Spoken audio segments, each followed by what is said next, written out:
کە ئێستا لە حەلەب ڕۆیە بەڕێی من شەڕە لە نێوان مەرگ دۆستی و ژیان دۆستیە، شەڕە لە نێوان هەمەجیەت و مەدەنیەتە. بۆچی لەم جارەیە ئێمە زیاتر یەکگرتووترین خۆشبەختانە خاوەنی گوتارێکین. بەڕێی من ڕەنگە هۆکار زۆر بێ، بەڵام یەکێک لە هۆکارە سەرەکیەکان ئەوەیە کە ئەوەی ئێستا لە شێخ مەقسوود و لە ئەشرەفی ڕۆیە ئەتوانم بڵێم نوێنەرایەتی ڕاستەقینەی ڕۆحی کوردبوونەکە. ئەستەکەم کوردبوون لە شێخ مەقسوود و ئەشرەفیە داگیرساوە، هەر بۆیەش خۆی پیشانی هەموو کورد بە جوانی داوە و خۆی پیشانی هەموو دنیاش داوە. بەڕاستی ئەوەی کە ئێستا لە حەلەب ڕۆیە بەڕێی من شەڕە لە نێوان مەرگ دۆستی و ژیان دۆستیە، شەڕە لە نێوان هەمەجیەت و مەدەنیەتە.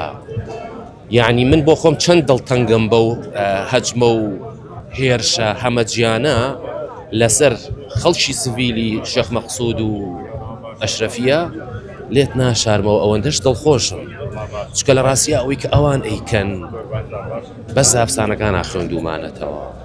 ئەوەی کە ئەوان ئەنجامی ئەدەن پێم وانییە لە مێژووی بەشەریا ڕوویا بێ و ڕۆ بدات.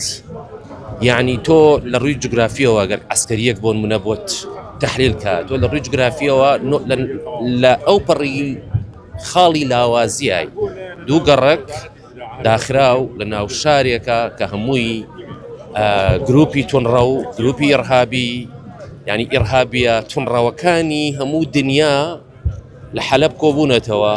چەند دەوڵەتێکی زل و زەلام، چەندین دەوڵەت لە پشتیەوە، ناتۆ توانم بڵێم لە پشت مۆزوعەکەوەیە، بەڵام ئەو بەرگریەکە مقاومەکە و تا ئێستاش نەیەشتووە هیچ پێشڕەویەک هەبێ. لە ڕاستیە ئەمە زۆرێکە لە ئەفسانە و ئەمە ئەمایی دڵخۆشیە و ئەم کوردێک هەر ئیتیجاهێکیە بێ لە هەر پارچەیەک هەبێ، هەر خاوەنی هەر حیزبێ بێ، لە ڕاستیە ناتوانێت ئەمە نەبینێ، ناتوانێت پشتگیری ئەمە نەکا، ناتوانێت تەعاتوفی بۆ ئەم مەسەلەیە نەبێت.